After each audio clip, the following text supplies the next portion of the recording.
Bob Garcia. Salut Bob. Salut tout le monde. Bonjour Alors, les filles. chroniqueur littéraire, spécialiste du jazz, entre autres. Encore.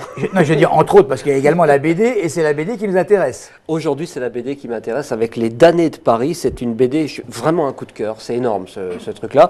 Les dessins sont dus à Marie Jaffredo et le texte est dû à Michael Legali.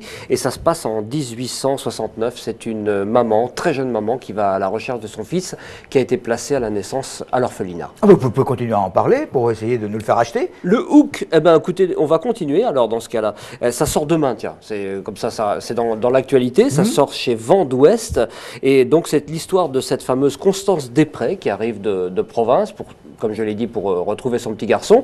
On découvre au fil du scénario pourquoi il a été placé à la naissance en hôpital, enfin, pas en hôpital, mais en orphelinat, et comment elle a conçu ce gamin-là. Enfin, voilà, c'est toute une histoire, mais je ne vais pas déflorer le sujet. Enfin, comment elle a conçu ce gamin? C'est à côté d'une sexologue, c'est quand même facile à... Bon, on vous expliquera éventuellement s'il y a des doutes là-dessus.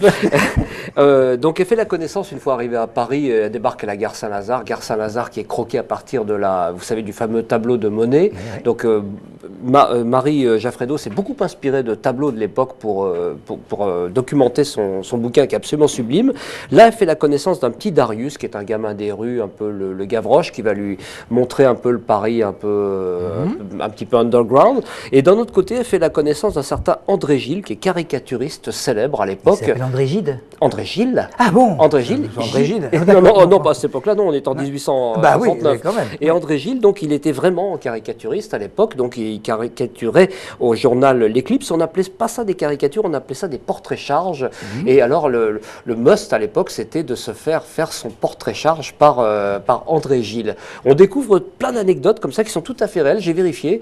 Par exemple, le pseudonyme André Gide, il s'appelle absolument pas comme ça, mais on découvre pourquoi il a pris ce pseudonyme, voilà, au fil des pages. Et alors donc, ses caricatures sont restées célèbres, hein. Il a caricaturé des gens comme Victor Hugo, Bizet, Dickens, Verne, Alexandre Dumas père, etc.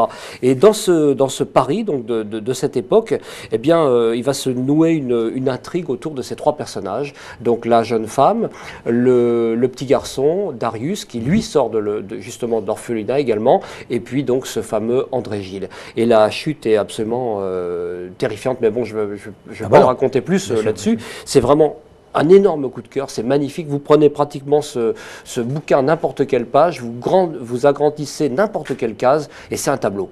Je ne sais pas comment elle s'est débrouillée. Il est beau ce bouquin, effectivement. Mais il est sublime. Et elle s'est appuyée, elle l'explique à la fin du livre d'ailleurs, elle s'est appuyée sur des œuvres célèbres de Renoir, de Lépine.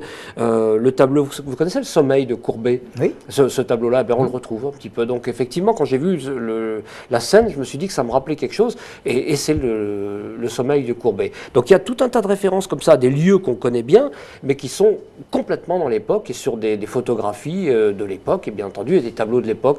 On va trouver l'île de la Cité, on va trouver Montmartre, Belleville, la gare Saint-Lazare, comme je vous le disais tout à l'heure, et puis des personnages qu'on voit défiler tout au long du bouquin. On va voir passer Cézanne, Edgar Manet, Auguste Renoir, Claude Monet. Que des inconnus. Quoi. Que des inconnus, voilà, des petites frappes de l'époque. Et puis, bon, Nadar, en l'occurrence, le célèbre photographe, et puis Émile Zola, qui est en train d'écrire La fortune des Rougon. Voilà, un énorme coup de cœur, franchement, c'est un bouquin sublime, c'est une réussite totale. Ça s'appelle Les Damnés de Paris. Le texte est dû à Michael Legali et les images, enfin les dessins, à Marie Jaffredo. Et ça sort demain aux éditions Vent d'Ouest. Merci Bob. Je crois qu'on va se précipiter. Et moi le premier, parce que celui-là, vous m'avez dit avant l'émission que vous n'alliez pas me le laisser, ce qui n'est pas très gentil. Tant pis. Ça fait rien.